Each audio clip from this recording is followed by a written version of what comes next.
I want to talk about something pretty sweet right now, okay? And what I think is sweet is my favorite time of year, and that is autumn! And what better way to celebrate than to tell you guys about my new little autumn dragon from Dragon City. Thank you to Dragon City for sponsoring today's video. So as you guys know, I have partnered with Dragon City many times before, and they have made really cool avatars with me for them. What? No. And together we have made some really cool custom avatars together, but we have the improved Autumn-Kris Dragon. After releasing the Kallmekris Dragon and the Kallmekris pin decoration, Dragon City brings you the new Autumn-Kris Dragon, and she's so cute! Don't be fooled though, this dragon has more than just a cute new outfit. She also has new cool elements that you will love. And here are some other cool things that you can do in Dragon City. You can create your own dragon empire by collecting and evolving over 1,000 unique dragons, including dragons of your favorite YouTubers, aka me.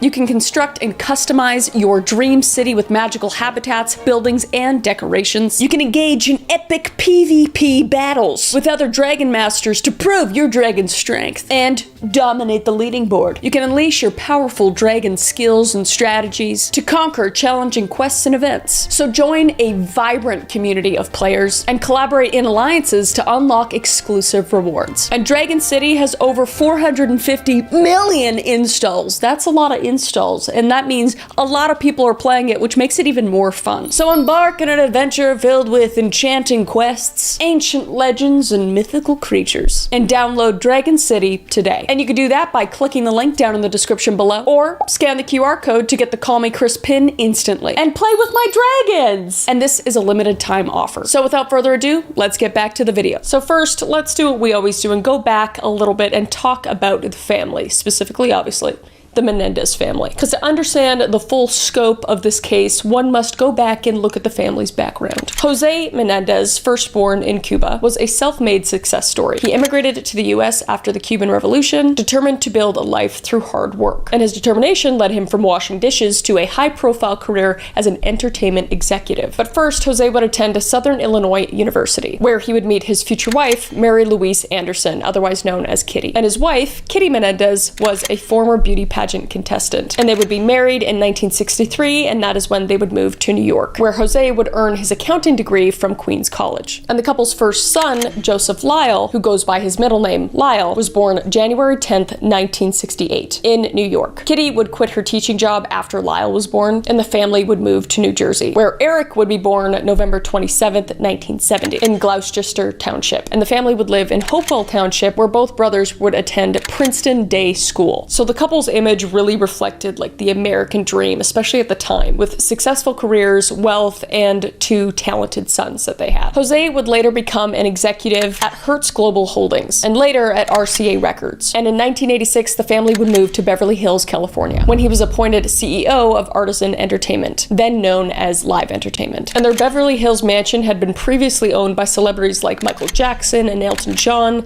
symbolizing their high status. And Lyle, the older son, was basically primed to follow in his father's successful footsteps in business. He would attend Princeton University, but he would be placed on academic probation for having terrible grades, and he would also be suspended for plagiarism. Whereas Eric, the younger brother, earned average grades but had a remarkable talent for tennis. He would even go on to become a nationally ranked tennis player at only 18 years old. So outwardly, the Menendez family wasn't all perfect, but it seemed to be the American dream family. But beneath the surface, it was much darker. Because according to Lyle and Eric, their picture-perfect childhoods were a complete facade, because the brothers' defense during the trials centered around accusations of at the hands of their father and their mother by extension.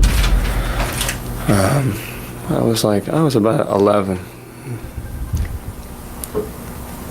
She help you with your baths? Yes. And how old do you believe you were when that happened? I was in 6th grade. I'm pretty sure I was 12. And was that within a year of the episode you previously described at 11? Yes. Alan had begun thinking back to some very disturbing things he had witnessed at the Menendez house, as had cousin Diane Hernandez.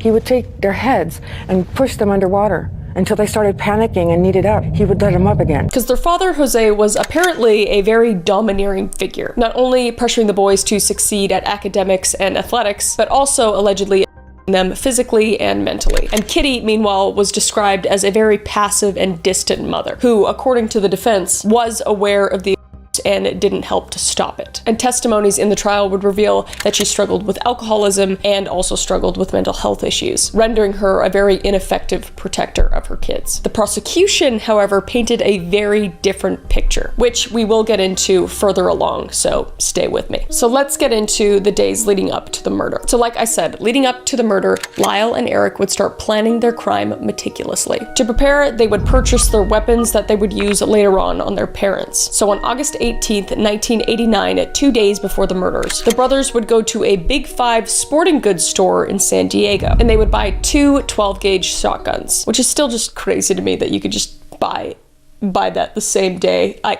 We're not going to get into that. But they would choose this location because it was far enough from Beverly Hills, minimizing the chance of anyone actually recognizing them. And the brothers tried to be really obscure when purchasing the weapons, using fake identification and claiming that the guns were for hunting. They would also buy ammunition and other equipment such as shotgun shells loaded with buckshot, which we will see down the line will cause significant damage to whatever you shoot. And after that, Lyle and Eric would begin working on their alibi. So on the night of the murder, they would purchase tickets to go see the movie Batman. I can never think of Batman the same after this case, which they claimed to have seen at a local theater. This was the cover-up because they would actually be going to their parents' house and doing what they did. So on the night of the murder, Jose and Kitty would be relaxing in their den in their family Beverly Hills mansion. Jose would be seated on the couch watching the television, and Kitty was lying on the other end of the couch, either sleeping or reading, we're not quite sure. And Lyle and Eric would wait until their parents were more vulnerable and in an unsuspecting state. And once that happened, Lyle and Eric would enter the den with armed shotguns. Lyle, the older brother, would take the lead first. Without warning, he would aim the shotgun at the back of Jose's head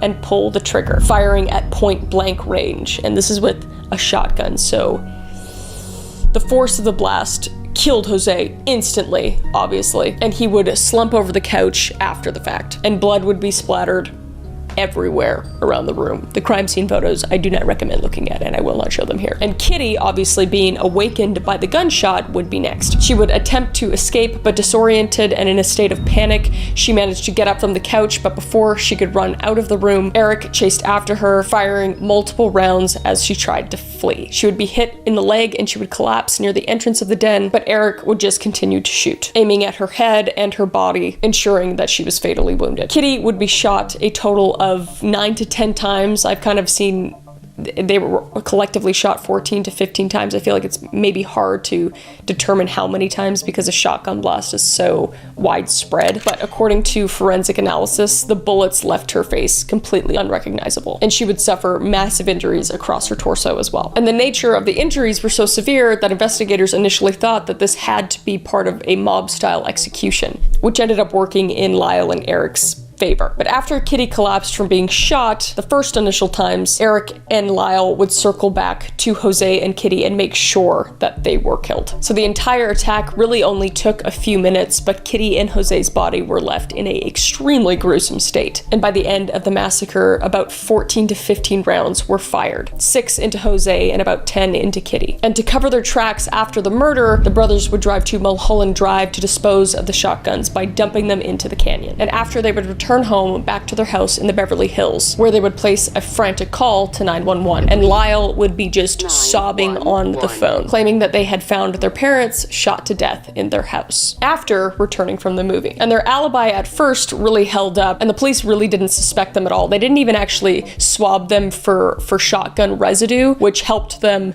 later on in the case, but obviously we know how it ended up, but initially it did help them. However, they would act very odd after their parents would die, which would then make them look suspicious, starting off with very extravagant spending and erratic behavior following the murders, which raised some big red flags to the people investigating the case. And the 911 call is like believable, which kind of adds to the whole trial and stuff too. Really good acting, because we know that they killed them. Like, we know that much. They admitted to that, so we know that Eric was faking the call. So that doesn't work into their favor. But anyway, here it is. Beverly Hills emergency. Yes, police. What's the problem?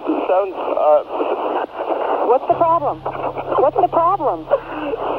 Someone killed my parents. Pardon me? Someone killed my parents. What? Who? Are they still there? Yes. The people... No. Were they shot? Yes, man, were they shot? Yes. They were shot? Yes. 102, 722 North Elmont. What happened? I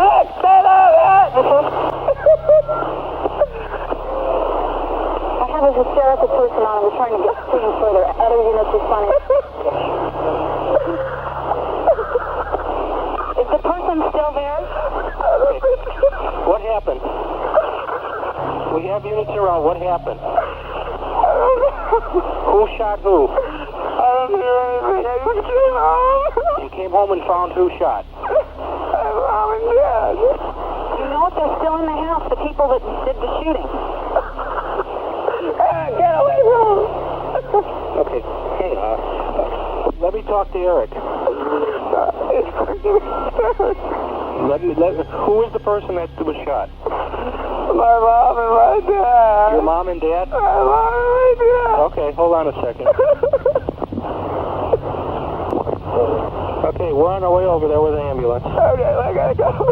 Okay. So like I said, following the murders, instead of displaying signs of grief like most people would, you think, especially if they did it. I feel like people would like overly act like they were sad if they didn't want to go to jail, but the boys didn't. Lyle and Eric just began spending lavishly. Within 6 months, they would spend $700,000 of their father's money. Lyle would purchase a Rolex, a Porsche, and an entire restaurant in Princeton, while Eric would invest in a personal tennis coach and even would try his hand at concert production, spending $40,000 on a failed rock concert. The brothers would also travel extensively, vacationing in the Caribbean and enjoying a lifestyle far removed from morning suns. So naturally, their extravagant spending raised some red flags within the investigation team. At a time when they probably should have been grieving, at least fake grieving, they were indulging in a high-rolling lifestyle that seemed very out of ordinary for what had just happened to their family. So it wasn't long before law enforcement began to view them as suspects. And despite their initial escape from suspicion, it was actually Eric's overwhelming guilt that ultimately led to the brothers' downfall. Eric had been in therapy with Dr. Jerome Oziel before the murders, and after the killings, the therapist reached out to him again. So in a series of therapy sessions, Eric eventually confessed to Dr. Oziel that he and his brother had killed their parents. And unbeknownst to Eric,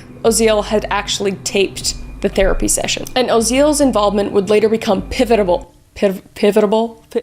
Oziel's involvement would later become pivotal to the trial. He would confide in Judilyn Smith, a woman who he was having a extramarital affair with, and Smith reported the taped confessions to the police. And the issue of whether these tapes were protected by doctor-patient confidentiality became a focal point later in the legal battles over the next 2 years. But ultimately, 2 of the tapes containing confessions were admitted into evidence. So the first trial began in 1993, and the courtroom drama captivated the nation. Separate juries would be compiled for each brother, and the trials would be broadcast on Court TV, which had basically just launched and really capitalized on the public's fascination with high-profile legal cases, which we have seen with O.J. Simpson's case, Ted Bundy's case, even like Johnny Depp and Amber Heard's cases, etc. And the trial became a media sensation, drawing endless analyses and attention, both for its soap opera-like elements and for the sensational claims made by the defense. And let's get into the defense. You said at some point your father had with you. Is that right? Yes. Just started with, after sports practices, he would massage me, and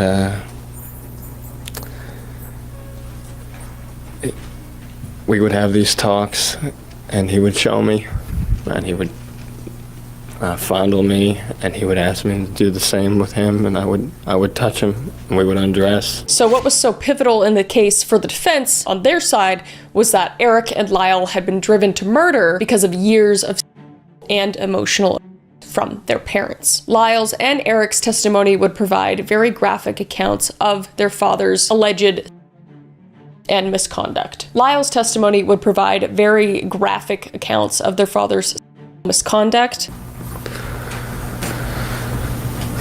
She harassed me. What do you mean she harassed you? He just kept exposing herself, picking me up at the clubs with, in a robe, exposed, leaving her underwear around, calling me into the room when she knew that she was, changing. And he would describe a cycle of manipulation and fear and control that continued throughout their lives. Eric would also recount very similar stories, saying that they continued well into his teenage years. These episodes with your father, what time of day did they usually occur? At night. Before or after dinner? Either before or after. Usually before when he got home from work, but sometimes it would happen after. If it were before dinner, would you still be expected to come down to dinner? Yes, unless I was unable to. And were there times when you were unable to eat dinner? There was times when I was unable to come down to dinner. Why was that? Because I was crying too much, or I was too much of a mess and I was shaking and I couldn't. And the defense portrayed Kitty as just a broken woman who was overwhelmed with depression and alcohol and drug use, unable to protect their kids from Jose's tyranny, basically. And there's also accounts that she was also guilty in said as well, allegedly. She would come in after I'd been in there a while. She would help wash my hair and wash me with a sponge. And Eric's attorney, Leslie Abramson, became a household name basically due to her vigorous defense on her client. She argued that the brothers genuinely feared for their lives, and according to the defense, the murders weren't premeditated, but an act of desperation to free themselves from their father's.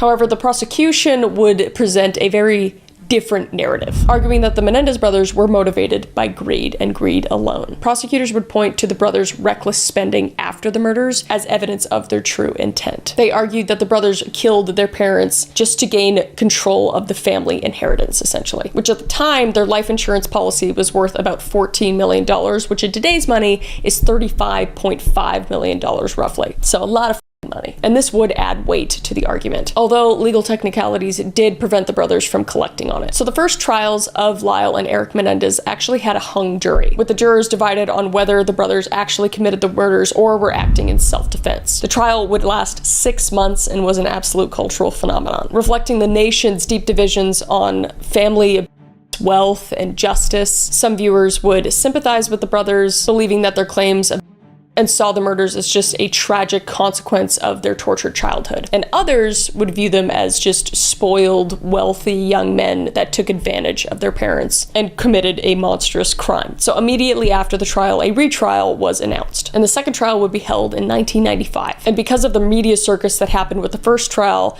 Judge Stanley Weisberg decided to ban television cameras from the courtroom for this trial. Additionally, the judge would rule that there was insufficient amount of evidence to rule that the claims were valid, severely limiting the defense's arguments. So in March 1996, after the second trial, Lyle and Eric Menendez would be convicted of 2 counts of first-degree murder. Murder of a Maria Menendez, a human being, for financial gain while lying in wait with a firearm. The prosecution had successfully portrayed the brothers as cold-blooded killers, motivated purely by greed. And on July 2nd, 1996, the day after I was born, which is weird, I just know that my mom was probably watching this while giving birth, which is weird to think about.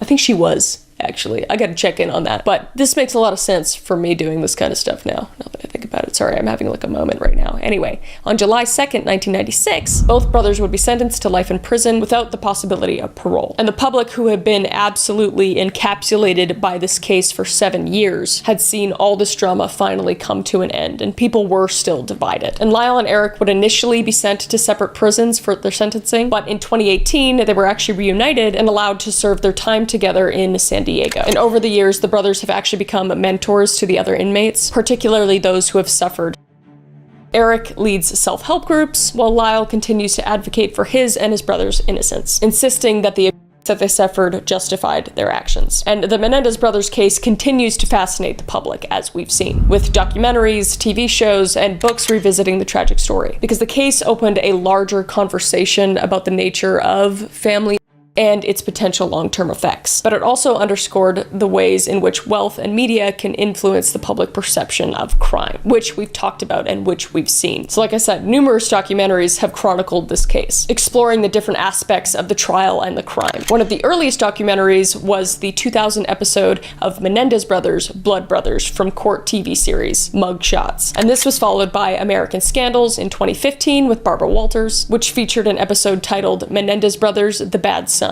The story continues now, the scene being set for murder. Describe your relationship with your father. What words come into your mind? Brutal.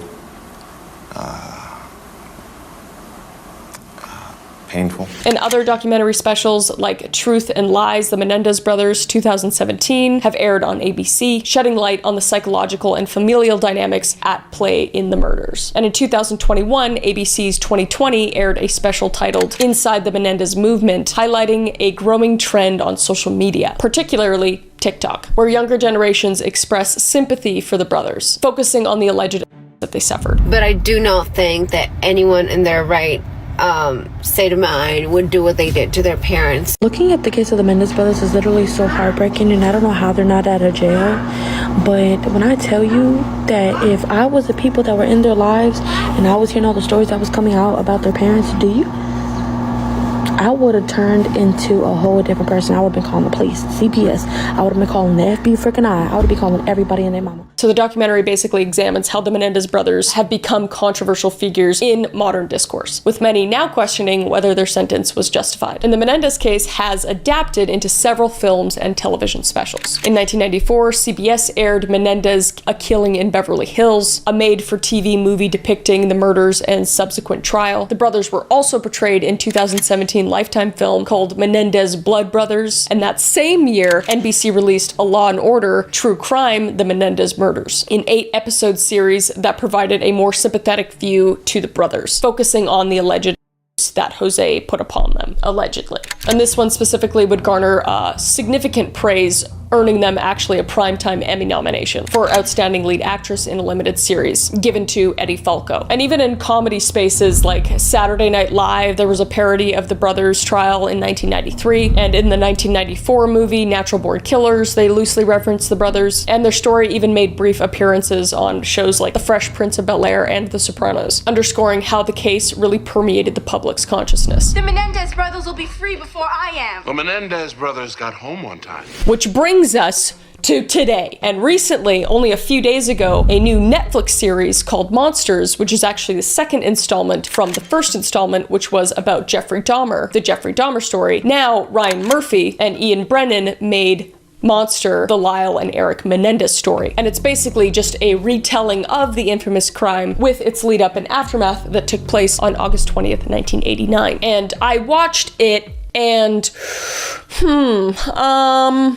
I don't know. Hollywood specifically telling these kinds of stories, similar to Dahmer. I love Evan Peters. Let's just talk about that for a minute. I think he's a fantastic actor, and he does an amazing job of any role that he plays. And that's kind of how I feel about the actors in the Lyle and Eric Menendez story. I think everyone acted so well, and it was so well done, that if it was just like a fake story, I'd be more enthralled in it and impressed by it. But since it's a real story and it plays on things that are true and things that maybe are true and very sensitive topics, it's just like, they Hollywoodize it, I guess. I don't know. And they really draw it out to where near the end of it, it kind of just got like stale and lost for me, but we'll talk about it a little bit. So basically it follows the brother, Lyle and Eric. Lyle being played by Nicholas Alexander Chavez and Eric being played by Cooper Koch. And it's about them having endured emotional, physical, and the series argues at the hands of their father. So it plays into that happened, or at least they show it because they bounce back in different time frames. So it's kind of showing that was the case. And it may very well be the case, but in the sentencing, it doesn't turn out that way. So it's a bit like, again, very Hollywoodized. But Jose, played by Javier Bardem, which is one of my favorite actors, okay? By far, again, amazing performance. He plays a evil dad, basically, so well. I'd recommend just watching it because it is a good show, like, besides all of it, you know, the things being Hollywoodized and all that kind of stuff. And also Kitty, played by Chloe Sevigny. She did also an extremely, extremely good job. Very convincing characters. And it basically tells the chronicles of the brothers' upbringing and the murders and everything thereafter. So the show attempts to unpack the circumstances that led up to the crime while highlighting Eric and Lyle's trauma. But in the end, again, the narrative almost feels like futile. And I'm not alone in my opinion either. Other outlets feel like this, but also, more importantly, well, I guess kind of importantly, the brothers themselves, at least Eric, spoke out about it, saying he was not happy, basically. He said the 53-year-old criticized the show, calling it a dishonest portrayal of the 1989 murders of his parents, Jose and Marie Louise Kitty Menendez, a crime he and his brother obviously committed. He would also go on to say, I believed we had moved beyond the lies and ruinous character portrayals of Lyle, creating a caricature of Lyle rooted in horrible and blatant lies rampant in the show. I can only believe they were done so on purpose. It is with a heavy heart that I say, I believe Ryan Murphy cannot be this naive and inaccurate about the facts of our lives so as to do this without bad intent. Eric would continue, it is sad for me to know that Netflix's dishonest portrayal of the tragedies surrounding our crime have taken the painful truth several steps backwards, back through time to an era when the prosecution built a narrative on a belief system that males were not, and that males experienced trauma differently than women. And he also stated that Murphy, the creator of Monsters, shapes his horrible narrative through vile and appalling character portrayals of Lyle and me in a disheartening slander. He went on, is the truth not enough? Let the truth stand as the truth. How demoralizing is it to know that one man with power can undermine decades of progress in shedding light on childhood trauma? And that's, I don't know, like, I know that, you know, they're in prison and we don't know what happened before. But I mean, what he says in a whole is true in just talking about, you know, of boys in general over girls, or just in general, you know, how it's undermined. So I don't know how Ryan Murphy would feel about that after portraying that. But again, they are murderers, so it's like, it's just a big this. Like, I don't even know where I stand. I'm not going to say where I stand. Do I think they should be in prison? I'm not going to say, honestly. Hurting a child, like in any awful way, you should burn in hell, kind of. And then is that justified if that happened to you in there? Probably, but do we know if it? I don't know, so it's just a big I don't know. But essentially, let's go back to the show, and obviously there are spoilers, not really spoilers, because if you listen this far in the video, you know exactly what happens. But basically it opens in October 1989, 2 months after Kitty and Jose's death. Eric and Lyle are riding in a limo as Kenny G's Songbird plays on the radio. Lyle and Eric head to their parents' memorial service. Lyle, the older brother, seems unbothered and controlled, but Eric begins sobbing uncontrollably, seemingly out of nowhere. So the scene immediately illustrates who the men are. One brother is emotional and all feeling, and the other is tightly wound and rageful. And from there, the narrative jumps back and forth in time. It unpacks the reign of terror that permeated the Menendez household and pushed the brothers to homicide. Bardem, as I said, is terrifying and vile as Jose, in a good way, like acting wise. And Sevigny portrays a compassionless, pathetic excuse of a woman in the best way. And for their parts, Eric and Lyle are a grotesque blend of entitlement and prey, which is probably why Eric doesn't like how he was portrayed in the film, or how his brother was portrayed in the film. And the first episode ends with the gruesome killing of the Menendez parents. My God, it is jaw-dropping, and it's you know, well done for Hollywood. Again, did it happen exactly like that? I don't know. All we have is accounts, but it is gruesome all the same. And then it goes into the months following the murders, where the brothers, specifically Eric, are very tortured by the images of his dead parents in his brain, and Eric would end up confessing to the therapist, Dr. Jerome Oziel, played by Dallas Roberts, which eventually leads to the arrest of Lyle and Eric. So, like I said again, the first half of the Menendez show is pretty good, but by episode 5, The Hurt Man, it is really a standout among the other episodes, because basically there's no actually depicted in, which I did appreciate. But Eric speaks to his lawyer Leslie at length in a vivid detail about the lifetime rape and abuse he endured at the hands of his father. And this episode is cleverly shot in one long take as the camera slowly zooms in on his face. But unfortunately, following this 5th episode, the show kind of falls off for me. It kind of teeters between ominous and like a light camp. There's also a weird scene where like the toupee, it's kind of weird and overdone. You'll see it if you watch the show. But the rest of the episodes are like just kind of repetitive, essentially. Like in episode 6, Don't Dream It's Over, it kind of goes over more of Jose and Kitty's relationship and how their courtship happened and everything. And while it showcases Savini and Barnum's abilities to act, it doesn't really add to anything. And the remaining episodes are equally as taxing. In addition to the Menendez family, just as they did in Dahmer Monster, the Jeffrey Dahmer story, Murphy and Brennan platform some major players orbiting the brothers and their trials, like Vanity Fair reporter Dominic Dune, played by Nathan Lane, and how he fixates on the case and its details. After losing his own daughter to an act of violence, he becomes absolutely consumed with making sure that Eric and Lyle are punished, especially in the court of public opinion. And in episode 7, Showtime, and 9 in Hangman, it reimagines Kitty and Jose's murder in Dominic's perspective, essentially. He also narrates how the brothers navigate prison, including their relationship inside and outside of prison walls. So that part was pretty great, and it does add to the story overall. And in the series, as in real life, the brothers have 2 trials spanning over 7 years. But the courtroom scenes in Menendez are just very dragged out and tiresome almost, because the tone is already so off kilter. These sequences are like strange and never ending. So despite like the extremely gripping subject matter and outstanding performances, Monsters, the Lyle and Eric Menendez story kind of fell flat in my opinion. Therefore, it just kind of dissolves into a retelling of unspeakable and gruesome crimes. Again, very Hollywoodized. But I do think that they did a good job of like imitation almost. Like there's a lot of TikToks that are side by side of like Eric and Lyle in real life and Eric and Lyle in the show kind of doing the same movements and all that. So there is attention to detail, but not in like the right ways, kind of, I guess. Hard to explain. Not saying you shouldn't watch it. It's just, you know, I always think you should keep that in mind, especially watching real life to TV versions of what actually happened. Like they're always going to romanticize it in Hollywood. There's always going to be something they missed or some overarching idea that they missed. But with the release of the show, the public's interest has naturally reignited as each generation discovers the case anew. The narrative surrounding the brothers continues to evolve and shaped by new media interpretations and cultural shifts in how society views crime and justice. But the Menendez brothers story is one of tragedy on multiple layers. It is a story about a wealthy family torn apart by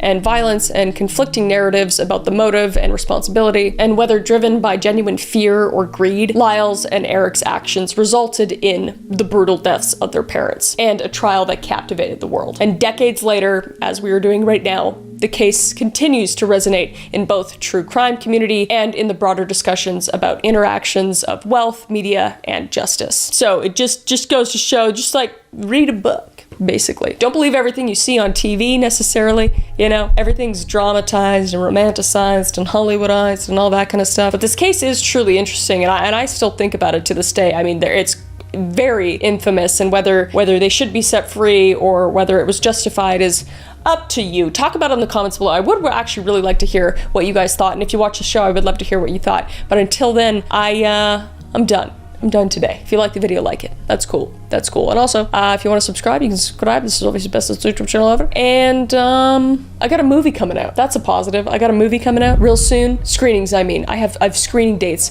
coming out real soon. If I have them, I'll put them in the comments or in the description. If not, they're coming very soon, so stay tuned for that. Okay, bye.